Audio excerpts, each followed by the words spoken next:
السلام علیکم ورحمۃ اللہ وبرکاتہ۔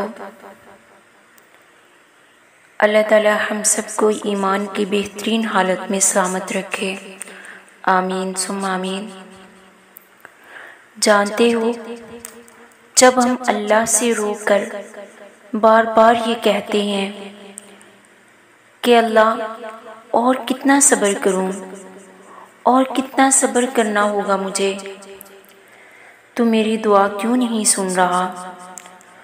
تو کچھ تو جواب دے میرے رب، کیا میں اتنی گناہ گار ہوں؟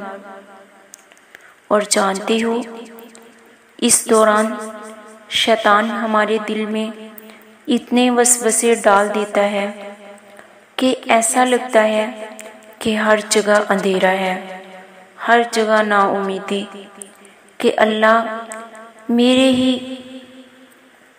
ساتھ ایسا کیوں کر رہا ہے، میری دعا قبول ہی نہیں ہو رہی۔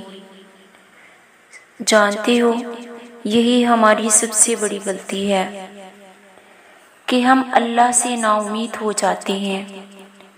ہم اتنی جلدی مایوس ہو گئے، بلکہ اللہ تعالیٰ تو ہمیں دیکھ رہا ہوتا ہے کہ میرا بندہ صبر کرتا ہے یا نہیں، اور اللہ کو تمہارا رونا اتنا پسند ہے۔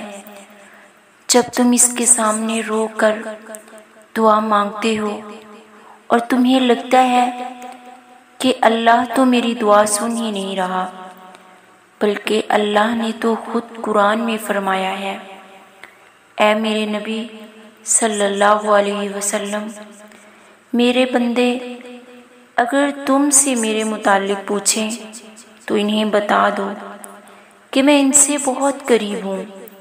پکارنے والا جب مجھے پکارتا ہے تو میں اس کی دعا قبول کرتا ہوں۔ لہٰذا انہیں چاہیے کہ میرا حکم مانیں، مجھ پر ایمان لائیں تاکہ وہ ہدایت پائیں۔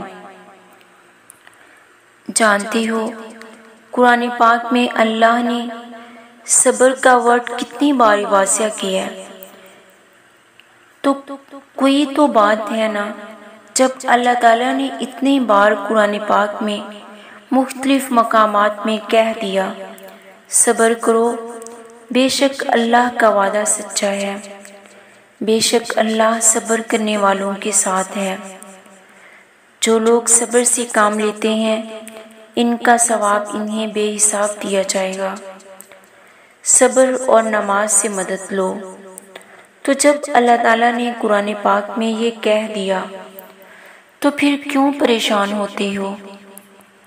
ایک اور چیز بجائے اس کے کہ اللہ ہمارے لیے کچھ کرے، تھوڑا ہم اس بات پر فوکس کریں کہ ہم اللہ کے لیے کیا کر سکتے ہیں۔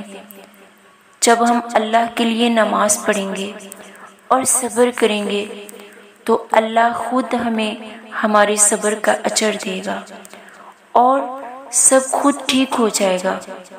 تو ہم اتنی سی بات کیوں نہیں سمجھتے؟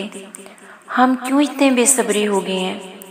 اگر آپ لوگوں کو میری یہ بات سمجھ آ جائے تو ضرور ان باتوں پہ عمل کر کے دیکھیں۔ اللہ تعالیٰ آپ سب کو ہمیشہ خوش رکھے، آباد رکھے۔ السلام علیکم ورحمۃ اللہ۔